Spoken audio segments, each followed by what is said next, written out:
copain a commenté une vidéo TikTok sur l'infidélité, disant que les femmes devraient simplement pardonner et réparer les choses, et maintenant je suis en train de rompre avec lui parce que je refuse d'être avec quelqu'un qui pense de cette façon. Je me sens tellement sale. Nous sommes ensemble depuis que j'avais 16 ans et lui 17.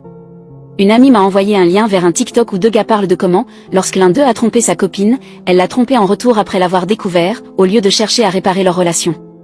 L'homme dans la vidéo disait que c'était sa plus grande peine de cœur, car bien que son aventure d'une nuit n'ait rien signifié pour lui, sa copine a couché avec un de ses anciens amis sur qui elle avait un crush avant qu'ils ne soient ensemble.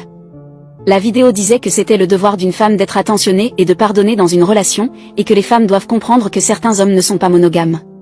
Mon amie m'a envoyé ça en disant qu'elle ne pouvait pas croire à quel point ces hommes étaient déconnectés de la réalité, et après avoir regardé le TikTok, j'ai décidé de lire les commentaires. Le premier que je vois, c'est mon copain qui tague deux de nos amis communs en mettant l'emoji tasse de café. Un de nos amis a répondu en disant que les femmes sont si dramatiques et mon copain a répondu en étant d'accord. Je me sens mal, je pensais qu'on partageait les mêmes opinions sur des sujets comme ça. Il a été élevé par une mère adolescente célibataire qui travaillait 3 emplois pour lui assurer un toit, de la nourriture, et lui permettre de jouer au foot malgré leur budget serré et les frais élevés des ligues.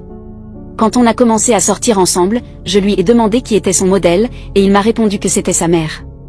Il n'arrêtait pas de parler de combien elle était forte et courageuse et combien il l'appréciait pour tout ce qu'elle faisait pour lui.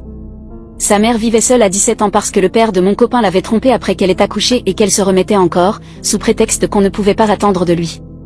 De s'abstenir de faire l'amour pendant 8 semaines. Je suis tellement bouleversée.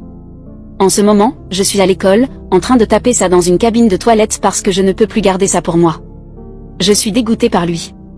Il m'a envoyé un message ce matin pour savoir si je voulais traîner après l'école et j'ai dit oui. Je vais rompre avec lui et lui dire pourquoi. Ajout à cela, j'ai vérifié ce compte en particulier et il a commenté presque toutes les publications de ce compte, en étant d'accord avec leurs opinions misogynes. Il pense que les petits